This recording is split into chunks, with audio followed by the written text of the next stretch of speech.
Fort Apache wasn't just a Western. It was a military dictatorship disguised as a cavalry movie, a brutal examination of toxic masculinity and the corrosive nature of power, filmed by a director who treated his cast like real soldiers. Behind the sweeping Monument Valley landscapes and the story of a captain's last stand lay a production so fraught with psychological warfare that it made the on-screen conflicts look tame. What audiences saw as a heroic cavalry adventure was, in reality, a pressure cooker of clashing egos, onset injuries, and a deeply problematic portrayal of Native Americans that continues to spark debate today. Today, we're riding into the uncomfortable truths behind this cinematic cornerstone. Here are 20 weird facts about Fort Apache, and stick around for a bonus fact about the film's shocking connection to a real-life presidential tragedy.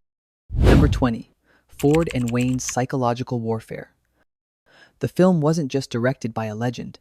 It was forged in a crucible of psychological warfare between its director and its star. John Ford, a notorious tyrant on set, saw John Wayne not just as an actor but as a raw piece of clay to be molded into his vision of a stoic soldier. Ford relentlessly mocked Wayne's acting, his speech patterns and his mannerisms, trying to strip away the charming persona the audience loved and force him into the harder-edged character of Lieutenant Colonel Thursday. This public belittling was a constant source of humiliation for Wayne, who struggled to find his footing under Ford's withering gaze. The tension was so thick, it was palpable on set, creating an environment where the star and director were in a constant, unspoken battle for control. The film wasn't just a collaboration. It was a duel, a painful but productive conflict that pushed both men to their limits and resulted in one of the most complex and compelling performances of Wayne's career. Number 19. Wayne's insecurity-fueled character changes. John Wayne wasn't just playing a character, he was fighting a war against his own image. Deeply insecure about being typecast as the simple, heroic cowboy, Wayne fought to make Lieutenant Colonel Thursday a more complex, nuanced, and ultimately flawed character. He pushed for changes to the script, wanting Thursday to be more than a one-dimensional hero. He wanted him to be ambitious, proud, and tragically wrong-headed. This desire for complexity clashed with Ford's vision and the film's original source material. The character's ultimate downfall, driven by his arrogance and racist obsession, was a direct result of Wayne's input. What makes this so fascinating is that the film's most powerful theme, the tragic flaw of its hero, was born from the star's own professional anxieties. Wayne wasn't just acting, he was using the film as a vehicle to prove to himself and the world that he was more than just a cowboy in a 10-gallon hat. Number 18. Shirley Temple's difficult transition.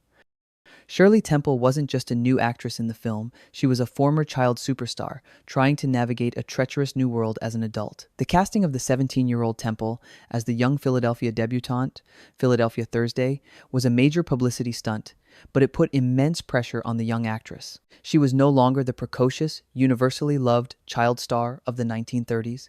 She was a teenager trying to prove she could be a serious leading lady. On set, she was reportedly shy and intimidated by the formidable presence of Ford and Wayne. The film's promotional campaign, which heavily featured her name, created expectations that her nuanced, gentle performance couldn't possibly meet. Her role in the film isn't just a character, it's a poignant portrait of an artist at a difficult crossroads, a symbol of the immense challenges faced by child stars trying to build an adult career in the unforgiving glare of the Hollywood spotlight. Number 17. The film's problematic portrayal of Native Americans. The film's portrayal of the Apache characters wasn't just a product of its time.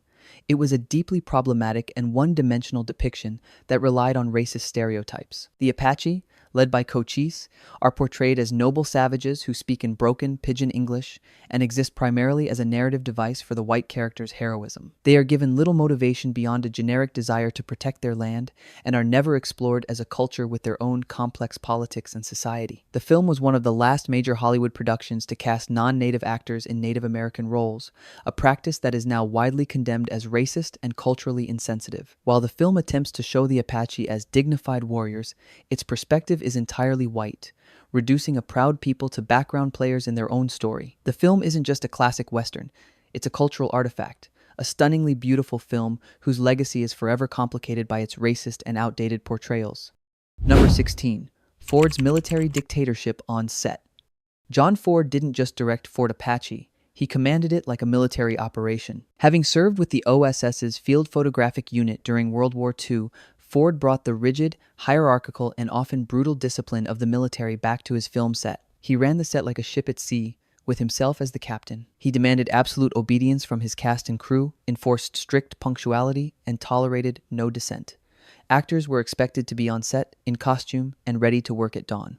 Any deviation from his orders was met with verbal abuse. This military-style direction created an atmosphere of intense pressure and fear, but it also forged a sense of unity and purpose that is visible on screen. The film's realistic feel and authentic military detail are a direct result of Ford's dictatorial methods. The set wasn't just a workplace, it was a boot camp, and the actors were his recruits, pushed to their limits to create a film that feels as disciplined and authentic as a real army post. Number 15. The film's real-life military consultants. To ensure the film's military authenticity, Ford hired several real-life cavalry officers as technical advisors. These men, who had served in the U.S. cavalry, were on set every day to drill the actors in marching, horsemanship, and military protocol. They taught Wayne and the other actors how to ride, salute, and carry themselves like soldiers. They also advised on the film's costumes, tactics, and dialogue, ensuring that every detail was accurate to the period. What makes this so significant is that their influence went far beyond simple advice. They created an atmosphere of military reality on the set that permeates every frame of the film. The soldiers' drills weren't just for show, they were a constant, living reminder of the world the film was trying to portray, a level of authenticity that gives the film its unshakable sense of realism and authority. Number 14. The film was part of a Cavalry Trilogy. Fort Apache was not conceived as a standalone film. It was the first in what would become known as John Ford's Cavalry Trilogy, a series of 3 films that examine the U.S. cavalry in the post-Civil War West. It was followed by She Wore a Yellow Ribbon, 1949, and Rio Grande, 1950. While the 3 films are not direct sequels and do not share characters, they are linked by their common themes of military life, the changing role of the cavalry on the frontier, and the clash between civilization and wilderness. The trilogy is a unified body of work that represents Ford's most sustained and personal exploration of the American military. Fort Apache sets the stage, establishing the themes of duty, honor, and the tragic end of the Indian fighting army that would be explored in the subsequent films. The film isn't just a standalone masterpiece. It's the opening chapter in one of the most ambitious and thematically rich trilogies in cinema history. Number 13. The film's initial critical and commercial failure. Despite its status as a classic today, Fort Apache was met with a lukewarm, critical, and commercial reception upon its release in 1948. Critics praised its visuals and Ford's direction, but found the story overly familiar and the characters, particularly Thursday, unsympathetic. Many felt that the film's celebration of the military was out of step with the post-war mood of a nation weary of conflict. The film was also a financial disappointment for Argosy Pictures, failing to generate the kind of profits the studio had hoped for. It was only years later, during the auteur-driven film revival of the 1960s and 70s, that critics and filmmakers began to reevaluate Fort Apache as a masterpiece of cinematic art. The film's initial failure wasn't just a box office disappointment, it was a critical misreading, a film that was simply ahead of its time, a dark, complex character study that was misunderstood by an audience looking for simpler, more straightforward entertainment. Number 12. The film's connection to the novel. The film was loosely based on the novel McKinley Cantor's Massacre, 1947. However, the film takes significant liberties with its source material. Cantor's novel is a much darker and more cynical story, focusing on the moral compromises and psychological decay of the soldiers. Ford and his screenwriters took the basic premise of the novel, but softened its edges, transforming it into a more heroic and romantic tale. They created the character of Thursday, a brilliant but flawed hero who is ultimately redeemed, a character who does not exist in Cantor's book. They also added the character of Philadelphia Thursday and the romantic subplot, which are not in the novel. The film isn't just an adaptation, it's a complete reimagining, a case where the filmmakers took the skeleton of a book and built an entirely different, more optimistic body around it, a choice that made it more palatable for audiences but also fundamentally altered its dark, tragic soul. Number 11. The film's post-war political context. Fort Apache was made in 1947, just 2 years after the end of World War II, and its themes of military honor, duty, and sacrifice were deeply influenced by the recent global conflict. The film can be seen as a post-war reflection on the soldiers' experience. a nostalgic look back at a time when the role of the military seemed clearer and more noble. The character of Lieutenant Colonel Thursday, with his rigid adherence to a code of honor, can be seen as an idealized version of the World War II commander, a figure of unwavering authority in a confusing world. The film's celebration of military discipline and camaraderie resonated with audiences who had just witnessed the mobilization of an entire generation. The film isn't just a Western set in the past.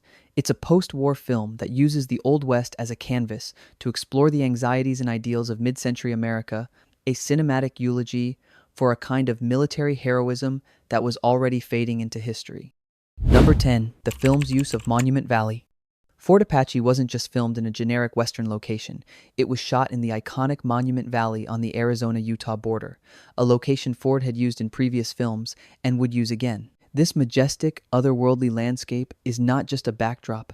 It is a character in the film, a silent, powerful presence that shapes the story. Ford's use of the valley's vast, empty spaces and dramatic rock formations gives the film a mythic, almost biblical quality. The landscape becomes a visual metaphor for the characters' isolation and the vast, untamed wilderness they are trying to tame. The film's connection to this specific location is so strong that it is almost impossible to imagine it being filmed anywhere else. The valley isn't just a setting, it's the film's soul, a visual representation of the untamed American West that serves as the perfect stage for Ford's epic tragedy of the last of the Indian fighters.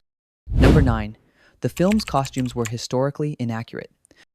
The film's costumes, particularly the uniforms, were designed for visual impact rather than historical accuracy. The cavalry uniforms worn by Wayne and the other actors are a stylized, romanticized version of the real U.S. cavalry uniforms of the 1870s. They feature bright colors, high collars, and a tailored fit that was more Hollywood than history. The Apache costumes are also a blend of different tribal styles, created more for a look than for authenticity. While the film's military advisors were consulted on tactics and drill, they had little input on the costumes. This inaccuracy was a deliberate choice by Ford and the studio to create a more visually appealing and heroic image of the cavalry. The costumes weren't just clothes, they were a form of cinematic myth-making, a way to make the soldiers look like the heroic figures of a Western painting, even if it meant sacrificing historical truth for the sake of a better picture. Number 8. The film's controversial ending.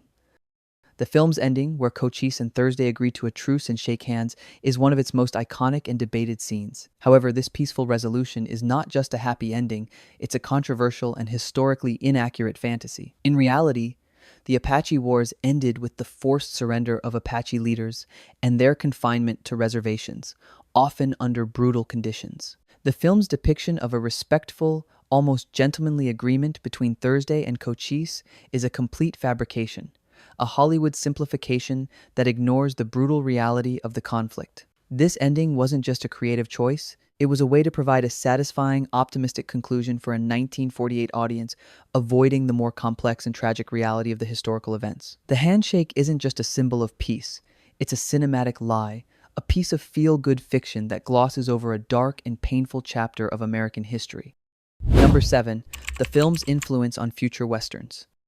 Fort Apache had a profound and lasting influence on the Western genre, particularly on the revisionist Westerns of the late 1960s and 1970s. Filmmakers like Sam Peckinpah, The Wild Bunch, Robert Altman, McCabe and Mrs. Miller, and even Clint Eastwood, Unforgiven, all owe a debt to Ford's film. Fort Apache was one of the first Westerns to introduce moral ambiguity and psychological complexity to its characters, particularly in its portrayal of the hero as a deeply flawed and tragic figure. It challenged the simple good versus evil narrative of earlier Westerns and paved the way for a more cynical and realistic portrayal of the West. The film's exploration of the racism and violence inherent in the American frontier became a key theme in later Westerns. Fort Apache wasn't just a classic, it was a turning point, a film that helped to deconstruct the myths it so beautifully presented, planting the seeds for the genre's future evolution. Number 6. The film's score was a collaborative effort. The film's powerful musical score, composed by Richard Hageman, was not the work of a single composer. It was a collaborative effort that incorporated several traditional folk songs, including the famous Gary Owen and Taps.